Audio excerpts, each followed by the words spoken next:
نبينا سيدنا رسول الله صلى الله عليه وسلم وآله وأصحابه وأزواجه وإخوانه من الأنبياء والمرسلين ثم إلى أرواح آبائنا وأمهاتنا ومشايخنا ولمن له حق علينا بأن الله يغفر لهم ويرحمهم ويولي درجاتهم في الجنة وينفعنا بأسرارهم وأنوارهم وعلومهم وبركاتهم في الدين والدنيا والآخرة بسر الفاتحة.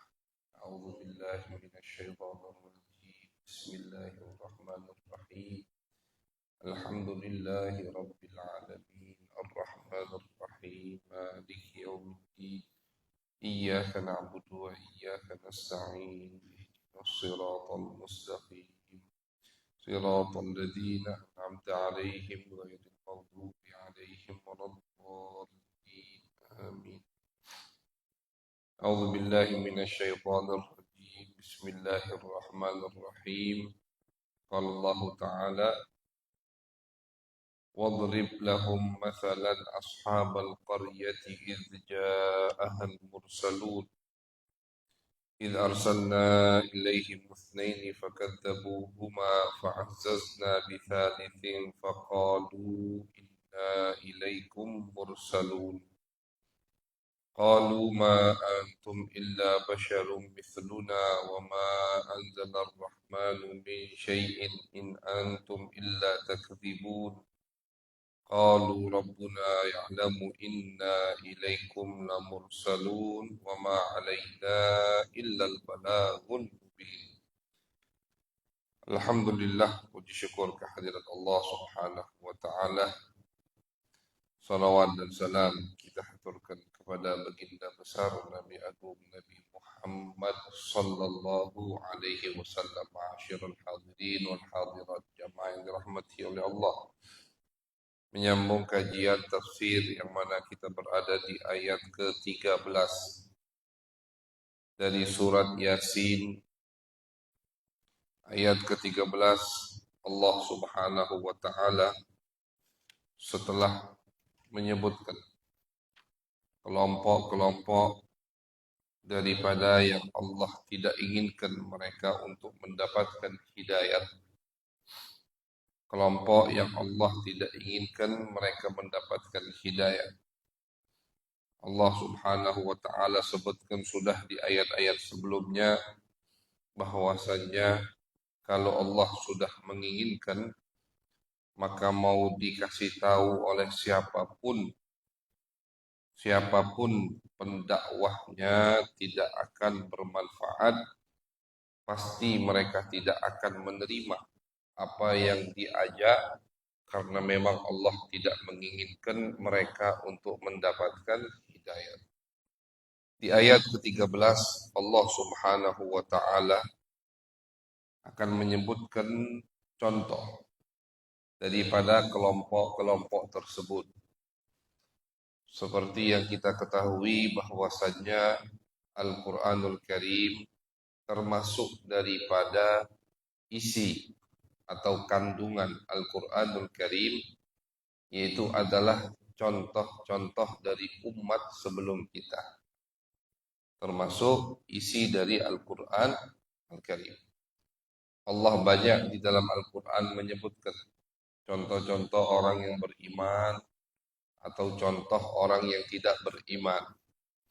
Allah banyak menyebutkan contoh orang yang mengikuti Rasul utusan Allah dan orang yang tidak mengikuti utusan Allah Subhanahu wa ta'ala. Bahkan ulama mengatakan Al-Quran itu kalau terbagi menjadi 3 bagian. Bagian pertama yaitu adalah ahkam, hukum halal wajib, haram, mubah, hukum. Bagian ketiga adalah nasihat-nasihat, arahan-arahan dari Allah Subhanahu wa ta'ala. Dan bagian ketiga itu adalah al-qisas, cerita-cerita. Cerita dari umat-umat terdahulu sebelum umat baginda Nabi besar Muhammad sallallahu alaihi wasallam. Dari cerita Nabi Adam, atau dari sebelum cerita Nabi Adam diciptakan, bagaimana iblis tidak mau sujud kepada Nabi Adam, sampai Nabi Adam diturunkan, cerita Nabi Nuh, semua. Bahkan dari bagian inilah, dari bagian cerita inilah, kita akan menjadi saksi kelak di hadapan Allah Subhanahu wa Ta'ala.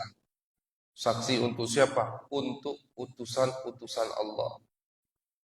Ketika Allah menghisab umat Nabi Nuh, misalkan Allah hisab, Allah panggil semua.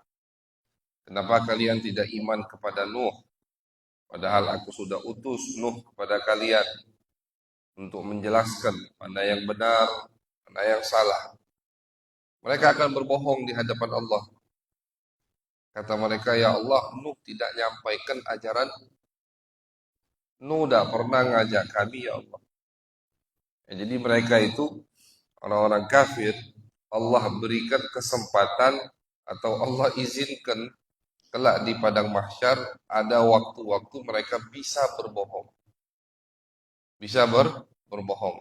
Pada saat ini atau pada saat itu ketika mereka berbohong bahwasanya nabi mereka tidak menyampaikan utusan Allah karena Allah zat yang maha adil, mahkamah Allah mahkamah yang maha agung, maka Allah mengatakan kepada Nabi Nuh, wahai Nuh, kata mereka kau tidak menyampaikan apa yang sudah aku perintahkan untuk kau sampaikan.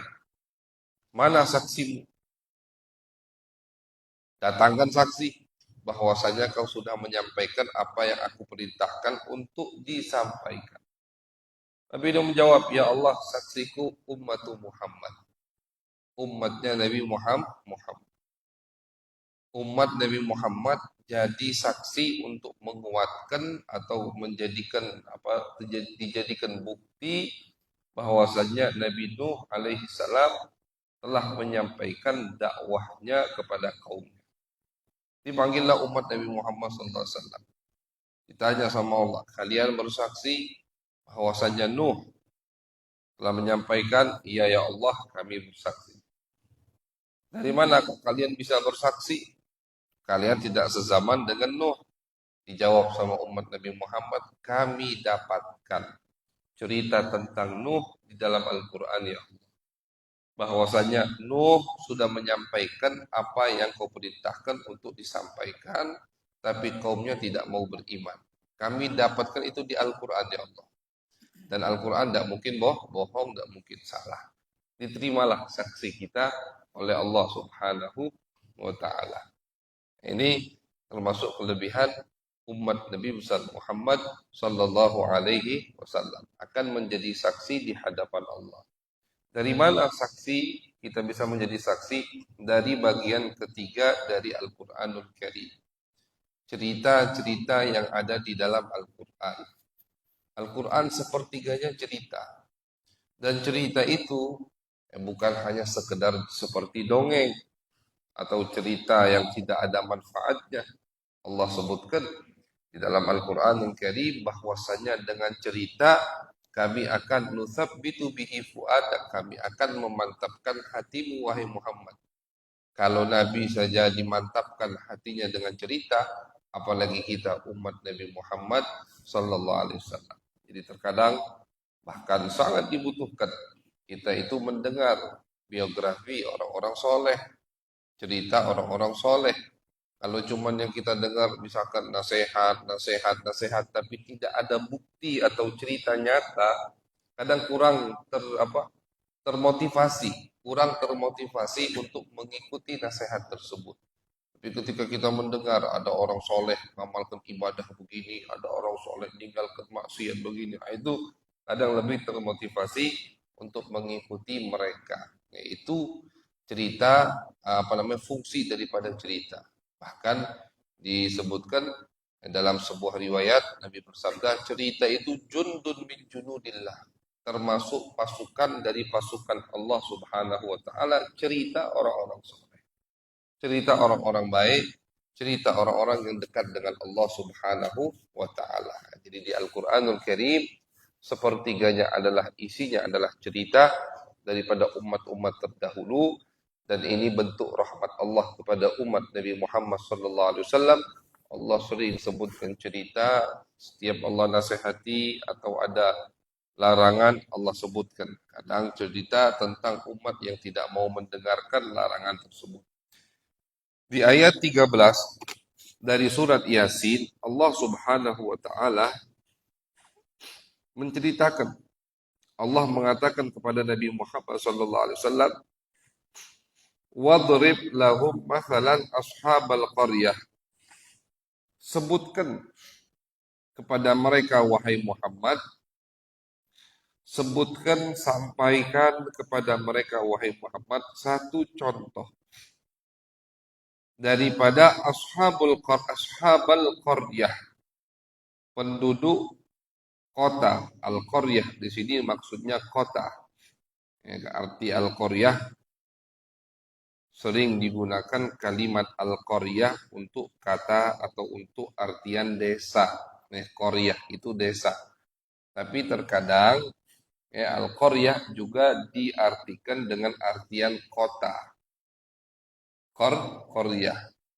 Karena yang dimaksud qaryah di sini adalah kota Antakiyah. Kota yang berada di Romawi. Yang dimaksud oleh Allah Subhanahu wa taala. Yang Allah ingin sampaikan ceritanya kepada kita. Jadi qaryah, kadang yang dimaksud dengan qaryah adalah al-balad atau kota. Madinah, kota. Di Al-Quran banyak beberapa kali disebutkan was'alil qaryah. Tanya kepada penduduk kota. Bukan desa yang dimaksud, karena desa lebih sempit, lebih kecil daripada kota. Yang dimaksud adalah kota. Kata Allah Subhanahu wa taala, wahai Muhammad, sebutkan kepada mereka contoh daripada penduduk kota Antakiyah. Idz ja'ahal mursalun. Ketika datang kepada penduduk kota tersebut al-mursalun, utusan dari utusanku. Jadi yang dimaksud al-mursalun yang datang kepada mereka bukan utusan Allah, tapi utusan dari utusan Allah.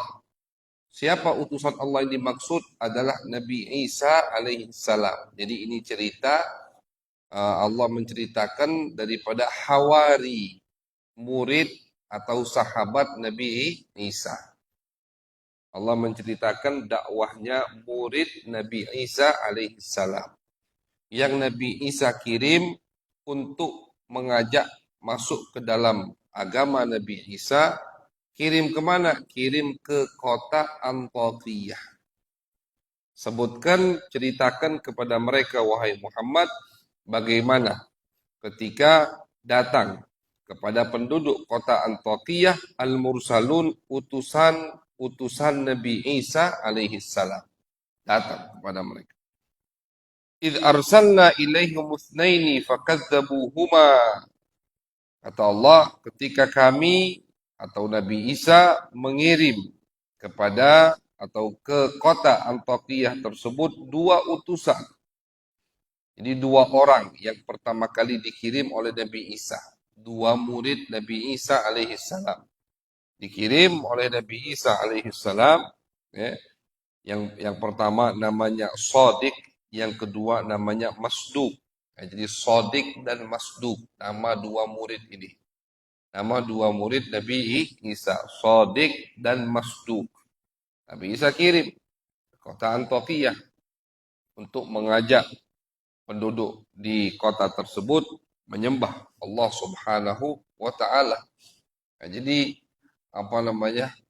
ini memang sudah menjadi metode utusan-utusan Allah. Ketika mereka sudah misalkan menetap di satu tempat, seperti Nabi Muhammad SAW. Nabi ketika menetap di kota Madinah, Nabi nggak diem. Ketika penduduk kota Madinah sudah masuk Islam semua, bahkan sebelum Nabi hijrah, 90% penduduk kota Madinah sudah masuk Islam. Nabi datang ke Madinah, tinggal beberapa orang atau beberapa keluarga yang belum masuk Islam. Tidak sampai 2 tahun, itu semua penduduk kota Madinah masuk Islam semua. Tapi apakah Nabi diam? Nabi tidak diam. Dakwah itu, semangat dakwah utusan Allah itu tidak pernah merasa cukup. Oh, satu kota Madinah sudah masuk Islam, cukup. Tidak. Ternyata ini memang semangat utusan-utusan Allah. Nabi Isa juga begitu. Ketika beliau menetap di satu tempat, ada Antokia. Di sana banyak orang misalkan penyembah berhala, kirim utusan untuk berdakwah di jalan Allah. Nabi Muhammad juga begitu. Beliau selalu mengirim utusan. Apalagi ketika masuk masa jeda atau masa genjatan senjata dengan penduduk Mekah, itu Nabi kirim utusan-utusan untuk dakwah di seluruh kabilah-kabilah yang ada di Jazirah Arab. Seperti yang kita ketahui, di tahun ke-6 Hijriah Nabi mengadakan damai, genjatan senjata dengan penduduk kota Mekah. Damai, kita ada perang dulu selama 10 tahun, janjinya begitu. Selama 10 tahun. Digunakan kesempatan itu oleh Nabi Muhammad SAW untuk berdakwah. Nabi kirim Fulan, Bilal, Nabi kirim ke sana, Fulan, Nabi kirim ke sana, Fulan, Nabi kirim. Hasilnya itu 2 tahun berikutnya. Di tahun ke-6 Hijriah, ketika Nabi mengadakan perdamaian dengan orang musyrikin Mekah, jumlah pasukan Nabi itu tidak sampai 3.000 pasukan jumlahnya. Tidak sampai 3.000. Di tahun 8 Hijriah, 2 tahun berikutnya, ketika penduduk Mekah mengingkari janji apa yang sudah disepakati terhadap Nabi Muhammad SAW, mereka mengingkari janji. Akhirnya atas perintah Allah, Nabi jadikan itu kesempatan untuk mensucikan kota Mekah. Nabi bisa membawa pasukan sejumlah 10.000 pasukan. Jadi pasukan Nabi itu drastis naiknya. Peningkatannya sangat luar biasa. Dari tidak sampai 3.000 di tahun ke-6 Hijriah, ketika terjadi genjatan senjata, Nabi gunakan untuk dakwah. Kirim sahabat ke kabilah-kabilah yang ada di Jazirah Arab. Nabi kirim. Untuk bahkan raja-raja dunia pun Nabi kirim surat kepada mereka untuk mengajak mereka memeluk agama Islam. Di tahun 8 Hijriah, 2 tahun cuma, itu jumlah pasukan Nabi sudah berhasil mencapai tembus angka 10.000. 10.000. Bukan untuk banyak-banyakkan pasukan, tapi lihat betapa banyak yang masuk Islam. Dari tahun 6 sampai tahun 8. Kenapa? Karena Nabi gunakan momentum tersebut untuk berdakwah di jalan Allah. Jadi memang istilah jemput bola itu memang manhaj para anbiya. Mereka tidak nunggu didatangi, tidak nunggu didatangi. Tapi ketika mereka tahu ada tempat yang di situ banyak kemaksiatan, banyak kemungkaran, mereka jemput bola. Mereka yang mendatangi tempat tersebut untuk mengajak umat manusia memeluk agama Allah Subhanahu wa taala. Itu metode para nabi. Jadi ini Nabi Isa kirim 2 utusan ke kota Antokia untuk mengajak mereka menyembah Allah Subhanahu wa taala. Id arsalna ilaihi musnain, 2 utusan yang bernama Shadiq dan Masduq dikirim ke kota Antokia. Fakadzabuhuma, maka penduduk kota Antokiyah tidak percaya dengan utusan Nabi Isa tersebut. Pasti didustai, tidak dipercaya, tidak langsung diterima. Begitulah rata-rata utusan-utusan Allah Subhanahu wa taala. Datang di satu tempat tidak langsung diterima. Nabi Muhammad sallallahu alaihi wasallam berdakwah selama 5 tahun. Nabi berdakwah menjadi nabi sejak beliau dilantik oleh Allah sampai 5 tahun, itu yang masuk Islam baru 40 orang. 40 orang. 5 tahun. Ini yang dakwah, istilahnya muallimnya, ustadznya Nabi Muhammad yang dibawa langsung wahyu dari Allah.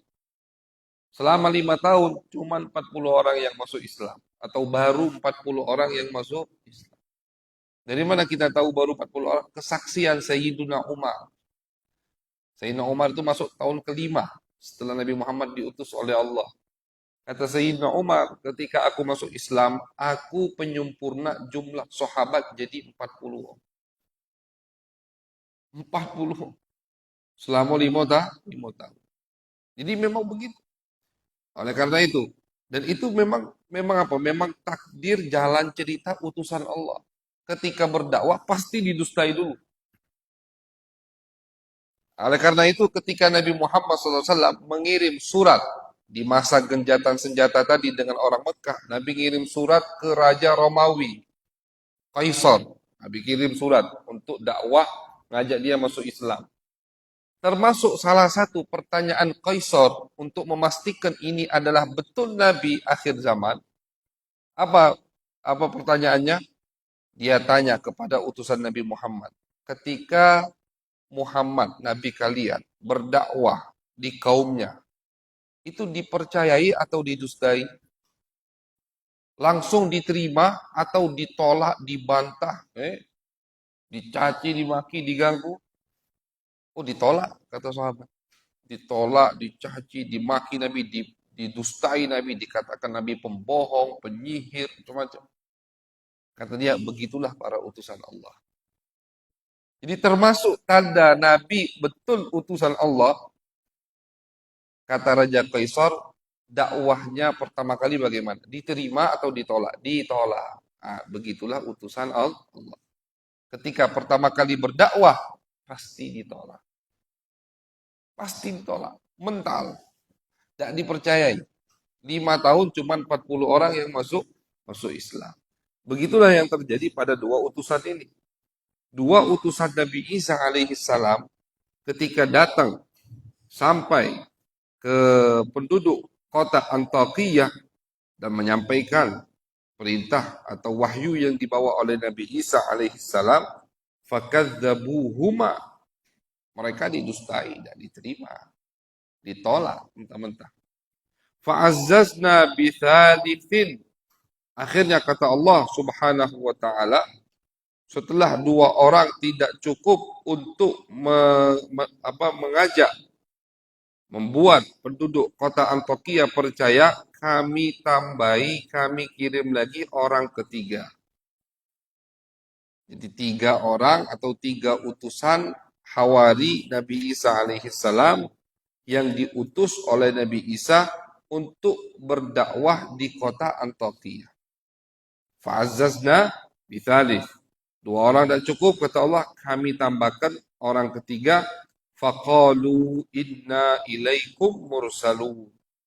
Mereka mengatakan kepada penduduk kota Antakya bahwasanya kami adalah utusan Allah Subhanahu wa taala.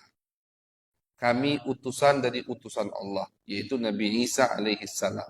Disampaikan ngajak nyembah Allah wahdahu la syarikalah. Tentu ajaran Nabi Isa alaihi salam itu seperti syariat Allah itu atau tauhidullah dari Nabi Adam sampai Nabi Muhammad sama. Tidak ada yang menduakan Allah Subhanahu wa taala. Cuman yang nyeleneh bahasanya, yang melenceng itu adalah orang-orang yang ada di bawah Nabi Isa alaihi salam. Tapi ajaran Nabi Isa seperti ajaran yang dibawa oleh Nabi Muhammad sallallahu alaihi wasallam. Qalu ma antum illa basyarum mithluna. Kata penduduk kota Antakya, kalian itu hanya manusia seperti kami. Nah, ini termasuk bantahannya. Hanya manusia seperti kami. Dan kalau kita perhatikan di dalam Al-Quranul Karim, itu semua alasan orang-orang yang tidak mau beriman dengan utusan Allah sama. Kamu itu manusia seperti kami. Kamu itu manusia seperti kami. Qalu ma antum illa basyarum mithluna. Kalian manusia seperti kami. Nabi Hud, Nabi Nuh, Nabi Soleh, Nabi Nabi Syuaib, Nabi Yunus. Itu di Al-Quran yang Allah ceritakan ketika berdakwah kepada kaumnya dan ditolak, tidak diterima. Rata-rata alasan kaumnya sama galuh. Kamu itu manusia seperti kami. Makanya di ayat lain Allah mengatakan, kalau kalian ingin aku turunkan malaikat, malaikatnya pun akan menyamar, menyerupai seperti manusia. Kalau kalian ingin aku ngutus malaikat, dan itu tidak mungkin bisa terjadi. Kenapa? Karena kalau yang diutus malaikat, ulama akidah Ahlus Sunnah wal Jamaah mengatakan, kenapa utusan Allah harus dari bangsa manusia? Kalau utusan Allah dari bangsa malaikat, maka tambah tidak beriman umat manusia. Oh, kamu enak malaikat. Lain lagi alasannya. Bukan kamu manusia, bukan. Kamu lemah. Tidak ngasuhkan lapar. Kami ngasuhkan lapar. Kamu udah ngasuhkan capek. Lemah. Nak bangun subuh, bangun malam. Kami ada ngasuhkan capek. Tidur, ngantuk. Kamu udah ganti tidur. Kan begitu. Jadi kalau malaikat yang diutus oleh Allah, jawaban mereka sama. Dan Allah memang ingin memuliakan. Walaqad karramna bani Adam. Allah ingin memuliakan Bani Adam. Salah satu tafsiran ulama, dengan apa Allah memuliakan Nabi Adam? Dengan Allah jadikan utusan-utusan Allah, para anbiya, para rasul dari keturunan Nabi Adam atau dari bangsa manusia. Bukan dari bangsa jin, bukan dari bangsa malaikat. Tidak ada utusan Allah dari bangsa jin. Tidak tidak ada utusan Allah dari bangsa malaikat. Semua dari bangsa Bani Adam. Tapi itu dijadikan alasan. Wong yang tidak galak nerimo tuh adobe alasannya. Wong tidak galak nerimo adobe alasannya. Makanya Allah Subhanahu wa taala katakan kepada Nabi Muhammad, "Qul innama ana basyarun mithlukum yuha ilai." Kata Allah, katakan wahai Muhammad kepada mereka, aku adalah manusia seperti kalian. Tapi jangan stop di situ. Aku hanya manusia seperti kalian. Lanjutkan, yuha ilayya. Tapi aku mendapatkan wahyu dari Allah. Ini kadang ada beberapa kelompok salah menafsirkan atau menggunakan ayat tersebut. Oh, Nabi Muhammad itu manusia seperti kita. Nah, dianggapnya samonian cak kita. Itu lain juga. Al-Imam Al-Busiri mengatakan Muhammadun basyarun wa laysa kal basyar. Bal huwa yaqutatun wan nasu kal hajar. Nabi Muhammad manusia tapi tidak seperti manusia. Nabi Muhammad manusia tapi tidak sama dengan manusia biasa. Dari mana Imam Busiri apa bisa memetik ini syair dari Al-Qur'an? Innama ana basyarun yuha, tapi ada yuha. Lanjutkan. Jadi aku manusia tapi aku mendapatkan wahyu dari Allah. Artinya aku utusan Allah. Manusia. Nabi ngerasakan lapar, Nabi ngerasakan haus, Nabi ngikat batu sampai 3 batu di perutnya, lapar. Nabi ngerasakan sedih, Nabi menangis. Nabi semua apa yang dirasakan manusia dirasakan oleh Nabi besar Muhammad SAW. Bahkan Nabi adalah manusia sempurna, al-insanul kamil. Semua yang ada pada diri manusia. Nabi memiliki syahwat, tapi disalurkan tempat-tempat yang baik. Beliau mempunyai 9 istri, kan begitu, dan seterusnya. Semua yang ada pada manusia ada pada Nabi Muhammad SAW karena beliau manusia yang sempurna. Nah, cuman itu selalu dijadikan alasan untuk orang-orang yang tidak mau beriman kepada para anbiya. Qalu ma antum illa basyarum mithluna. Kalian itu manusia seperti kami. Wa ma anzalar rahmanu min syai'in in antum illa takdzibun. Allah tidak menurunkan apa-apa. Kalian itu pendusta. Kalian itu pembohong. Qalu rabbuna ya'lamu inna ilaikum lamursalun wa ma alaina illa al-balagul mubin. Kata utusan Allah. Allah yang maha tahu, kami adalah utusan Allah. Tidak peduli dengan penilaian orang. Ini termasuk apa namanya uh, yang harus dimiliki oleh seorang pendakwah. Ingin berdakwah di tengah masyarakat, pertama harus memiliki seperti ini, apa yang dimiliki oleh utusan-utusan Nabi Isa. Qalu rabbuna ya'lamu inna ilaikum lamursalun. Allah tahu kami adalah utusan Nabi Isa. Cukup. Cukup Allah tahu. Yang diharapkan, yang dijadikan sandaran bagi mereka adalah penilaian Allah, bukan penilaian makhluk. Kalau kita berdakwah, tapi yang kita harapkan, yang kita jadikan apa istilahnya, power kita atau yang kita jadikan sesuatu yang bisa membuat kita semangat, penilaian makhluk. Nah, berarti kalau ada yang muji semangat, kata yang muji tidak semangat. Kenapa? Karena yang kita inginkan penilaian makhluk. Tapi kalau yang kita inginkan penilaian Allah, mau ada yang muji, ada yang ikut atau tidak ada yang ikut, tetap kita berdakwah di jalan Allah. Lagi-lagi contohnya pada Nabi Muhammad SAW. Ketika Abu Talib, paman Nabi, didesak sama orang-orang kafir Mekah, didesak, akhirnya didesak untuk menghentikan dakwah Nabi Muhammad. Abu Talib panggil Nabi Muhammad. Bukan nyerah Abu Talib, cuman Abu Talib mengatakan kepada Nabi, wahai keponakanku, jangan terlalu memaksakan diri. Jangan libatkan kamu dan aku pada urusan yang kita tidak bisa tanggung, tidak bisa kita beban, tidak bisa jadi beban kita. Apa jawab Nabi Muhammad? Ini penilaian sifat seorang pendakwah di jalan Allah. Yang diharapkan penilaian Allah, bukan penilaian masyarakat. Kata Nabi Muhammad, demi Allah wahai paman, umpama mereka meletakkan matahari di tangan kananku dan bulan di tangan kiriku, untuk aku meninggalkan dakwah ini, tidak akan aku tinggalkan. Sampai Allah yang memutuskan aku binasa atau mereka menerima agama Islam. Aku mati-mati. Biar Allah yang memutuskan. Sampai aku binasa atau mereka menerima agama Islam. Tak bakal aku tinggalkan dakwah ini. Kenapa? Karena yang Nabi harapkan atau yang jadi sandaran Nabi hanya penilaian Allah Subhanahu wa taala. Qalu rabbuna ya'lamu inna ilaikum lamursalun. Nah, ini jawaban utusan Nabi Isa. Tuhan kami yang Maha Tahu. Kami adalah utusan dari utusan Allah. Karena penduduk kota Antokia mengatakan kalian bukan utusan Allah. Kalian manusia seperti kami. Kalian pendusta, kalian pembohong. Nah, ini banyak tuduhan-tuduhannya.